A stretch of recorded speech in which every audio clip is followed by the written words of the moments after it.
పిల్లలు, ఈరోజు పరిశుద్ధ దినం గురించి తెలుసుకుందాం. ముందుగా కంటత వాక్యం నేర్చుకుందాం. ఆదికాండం 2వ అధ్యాయం 3వ వచనం. దేవుడు ఆ దినమును ఆశీర్వదించి పరిశుద్ధపరచను. బైబిల్ గ్రంథంలోని ఆదికాండం 2వ అధ్యాయము 1వ వచనం నుండి 3వ వచనం వరకు మనం చదివితే, దేవుడు భూమి ఆకాశములను, సూర్యచంద్రులను, నక్షత్రములను, సముద్రాలు, జీవచరాలు, మానవులను 6 దినాల పాటు దాన్ని క్రమబద్ధంగా సృష్టించారు.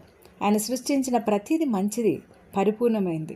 తర్వాత 7వ రోజున ఆయన సృష్టి పని నుండి విశ్రమించి దాన్ని పరిశుద్ధపరిచారు. 7వ రోజున ఆయన తన పని అంతటినీ పూర్తి చేసి 7వ దినం ప్రత్యేకపరిచారు. ఈరోజు విశిష్టమైనది. ఆయన ఆ రోజును ఆస్వాదించి పరిశుద్ధపరిచారని ప్రకటించారు. తన పని అంతటి నుండి విశ్రమించను అంటే అది శారీరకమైన అలసట వల్ల కాదు. ఎప్పుడు అలసిపోడైనా, ఎప్పుడు మనలాగా నిద్రపోడు. తన పరిపూర్ణ సృష్టిని చూచి ఆనందించి ఆస్వాదించి ఆ విశ్రాంతి అనమాట. మనకు పని నుండి విశ్రాంతి ముఖ్యమని దేవుడు మన సృష్టికర్తగా యావత్ సృష్టి పట్ల తను చూపిన మంచితనాన్ని జ్ఞాపకం చేసుకోవడం ద్వారా మనం ఆయన ఆరాధించే రోజుగా గుర్తించుకోవాలని దేవుడే ఏర్పాటు చేశాడు. క్రైస్తవ జీవితంలో ఆదివారం పునరుత్థాన దినం. ప్రభువుని ఆ దినాన ఆరాధించడానికి, ఆయన వాక్యాన్ని ధ్యానించడానికి, ఆయన మనం ఆధ్యాత్మికంగా బలపడడానికి కేటాయించాలన్నమాట. ప్రత్యేకమైన దినంగా ఈ దినాన్ని సృష్టికర్త అయిన దేవుడు సమాజంలో ఇతరులతో మనం కలిసి ఆరాధించడం ద్వారా ఆయన ఘనపరచాలి.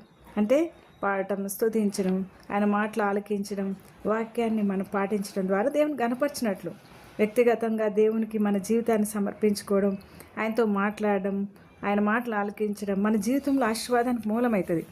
ఇది ఒక ఆజ్ఞగా మనం పాటించాలి. దీన్ని నిర్గమకాండం 20:10 చెప్పినట్లు మా జీవితంలో క్రీస్తు పోలికలోకి మనం రావాలి. క్రీస్తు నిత్యత్వంలోకి రావడానికి విశ్రాంతి దినం అనేది ఉంచబడింది. యేసునొద్దకు వచ్చిన వారందరికీ విశ్రాంతిలో ప్రవేశించినారు. క్రీస్తు రక్షణానందము ప్రవేశించడం అంటే విశ్రాంతిలో ప్రవేశించడం, ఆధ్యాత్మిక విశ్రాంతి. ఆయన రాకడలో నిత్యత్వంలోకి చేరడమే మనం పరిశుద్ధ దినంగా మనం అనుకోవాలి.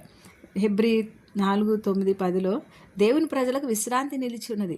ఎందుకనగా దేవుడు తన కార్యమును ముగించిన విశ్రమించినట్లు ఆయన యొక్క విశ్రాంతిలో ప్రవేశించిన మనం కూడా మన కార్యాలు ముగించి విశ్రమిస్తాం. అంటే ఆ దినాన మనం దేవునిలో ఆనందిస్తాం అన్నమాట. క్రీస్తులో ప్రవేశించినట్లు, కొనసాగించినట్లు అన్నమాట. అంటే మనము క్రీస్తులో ఉన్నాం కాబట్టి మనం అది ఒక ప్రత్యేకమైన దినము ఇలా అని కాదు. మనము ప్రతిదినం కూడా మనము మనలో క్రీస్తు ఉన్నాడు కాబట్టి, క్రీస్తుని ఆరాధిస్తున్నాం కాబట్టి అది పరిశుద్ధ దినమే. ప్రార్థన చేసుకుందామా? ప్రియమైన ప్రభువా, దేవా మీకు వందనాలు. మా కార్యములను ముగించిన దేవా మీకు కృతజ్ఞతలు. మీరు మీ విశ్రాంతిలో మేము ప్రవేశపెట్టబడాలని మీరు కోరుకున్నారు. మీ విశ్రాంతిలో మేము ప్రవేశిస్తున్నాము. మమ్మల్ని ఆస్వాదించండి, మమ్మల్ని ఆరాధికులుగా చేయండి, నీ అందు ఆనందించడానికి సహాయం చేయండి.